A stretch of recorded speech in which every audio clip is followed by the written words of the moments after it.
Hello everyone, magandang tanghali sa inyong lahat and welcome uli sa ating YouTube channel, Bagong Pilipinas, Old Queen TV. Mga idol, another piso, 1976. Kanina po mga idol ay ang ating naibidyo ay 1975. So dito na naman tayo mga idol ngayon sa 1976. Kung itong baryabang ito ay mayroon na di po bang halaga, no, sa baryang ito.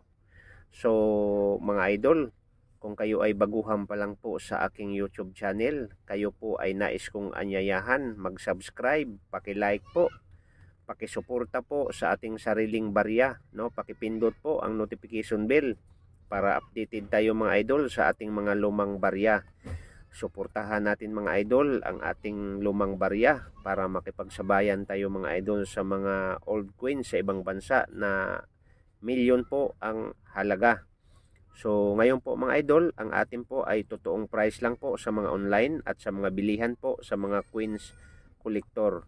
Kaya nga bago tayo mapunta doon sa baryang pag-uusapan natin mga idol, ang halaga nito ay siyempre babatiin ko kayong lahat ng mga taga-subaybay sa aking YouTube channel ng magandang umaga sa inyong lahat and thank you so much sa panonood ninyo sa aking YouTube channel and shout out sa lahat ng mga queens collector, no, and sa lahat pong nanonood sa aking video.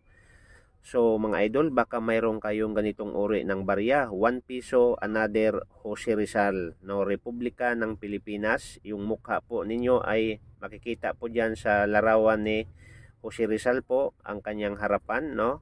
Jose Rizal po, Republika ng Pilipinas, at ang kanyang likod ay ang bagong lipunan, another 1976.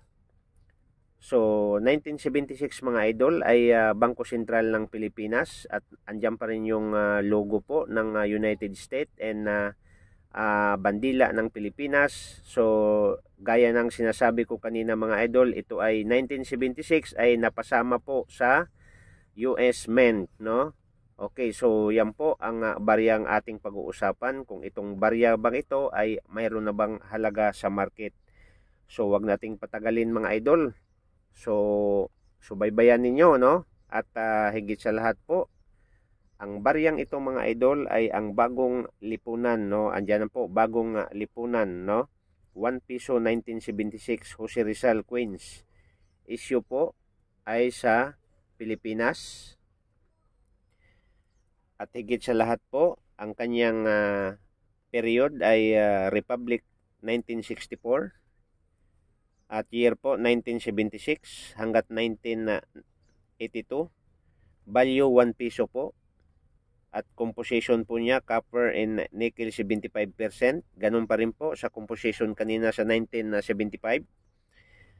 At ang kanyang weight po ay 9.5 grams. At ang kanyang diameter 29 mm. At ang kanyang thickness is 1.9 mm mga idol. At ang kanyang mintage ay nasa 30 million po mga idol ang kanyang mintage. So now, ang pag-uusapan natin kung itong barya na to mga idol ay mataas na ba ang kanyang halaga. So mga idol, ayon sa PCGH MS66, no, so ang bili po at ang bintahan nito sa auction po at ang bilihan ay nasa 6,709. So mga idol, mataas na po yan, no? Kaya nga, kung mayroon kayong ganitong uri ng barya, alam ko maraming mga Pinoy, no, mga Pilipino na nakapag-ipon na ganito po at nailagay lang sa kanilang mga lagayan. So tingnan nyo mga idol, baka kinakalawang na po yan at pakiayos lang po sa pagtabi at iligpit ninyo ng maigi dahil po tumataas po ang kanyang value. 6,709 o 1,566 ang presyo po sa baryang ito. Kaya nga wag magmamadali mga idol na ibenta ang baryang ito dahil hanggat tumatagal po, hahanapin ito ng mga queens collector, no? So sana po mayroon tayong naunawaan sa ating panonood sa aking video at sana wag kayong magsawa sa pagsuporta sa aking YouTube channel, Bagong Pilipinas, Old Queen TV. Isang like lang mga idol, subscribe ang kailangan natin. Thank you so much and Shout out sa inyong lahat muli and God bless. See you the next video.